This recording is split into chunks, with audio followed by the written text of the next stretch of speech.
இன்றைக்கி நம்ம பார்க்க போகிறது kubectl எப்படி இன்ஸ்டால் பண்ணுறதுன்னு.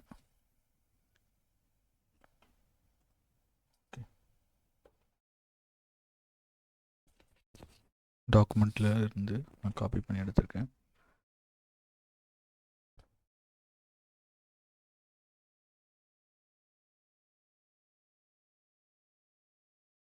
S3 உடைய ரீஜனில் வந்து நமக்கான பேக்கேஜை நம்ம ஃபஸ்ட்டு டவுன்லோட் பண்ணி எடுக்கிறோம்.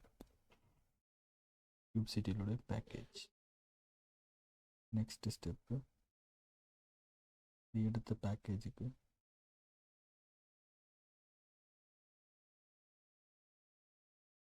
kubectl hash value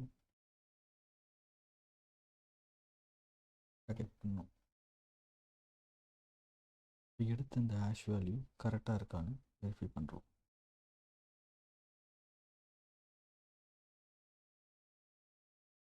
kubectl okay, இதுவும் அதே வெரிஃபை பண்ணுறது தான். ஓப்பன் SSL வந்து தெரியும், நான் ஆல்ரெடி வீடியோ போட்டிருக்கேன். ஓகே, இதான் அந்த ஷா வேல்யூ.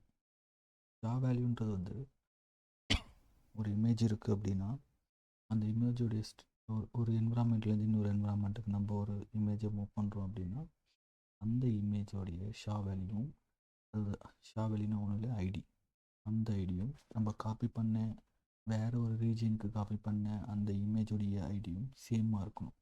அப்படி சேமாக இருந்தால் இமேஜில் பேக்கேஜ் லாஸ் எதுவுமே இல்லாமல் நடந்திருக்குன்னு நம்ம வெரிஃபை பண்ணுறதுக்கு ஒரு மெத்தட்.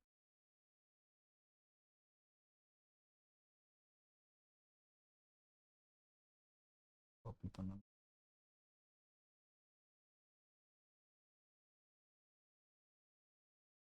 காப்பி ஆக மாட்டேது.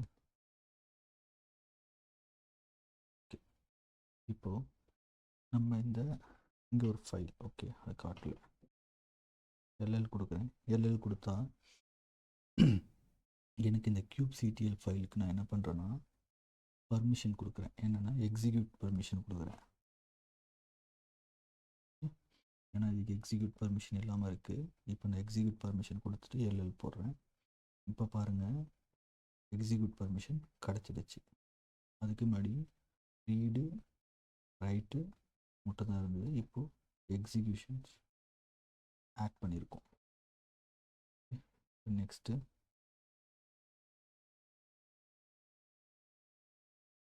பாத்துன்னு மேக் பண்ணி அதோடைய பாத்துக்கு நம்ம காப்பி பண்ணுறோம். ஒரு ஃபோல்டர் அதை க்ரியேட் பண்ணி அந்த ஃபோல்டரில் நம்ம காப்பி பண்ணுறோம். ஓகே, இதில் ஆல்ரெடி நான் சொல்லியிருப்பேன், அதனால வேகமாக போகிறேன்.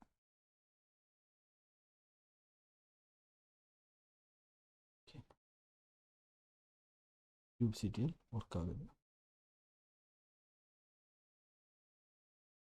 இவ்வளோ ஆப்ஷன்ஸ், அதாவது kubectlன்னு போட்டிங்கன்னா இவ்வளோ ஆப்ஷன்ஸ் இருக்குது, நம்ம இதெல்லாம் யூஸ் பண்ணிக்கலாம் அப்படின்றத காட்டுது. ஓகே, நெக்ஸ்ட் வந்து ekctl எப்படி இன்ஸ்டாலேஷன் பண்ணுறதை பார்ப்போம். ஓகே, பாய்.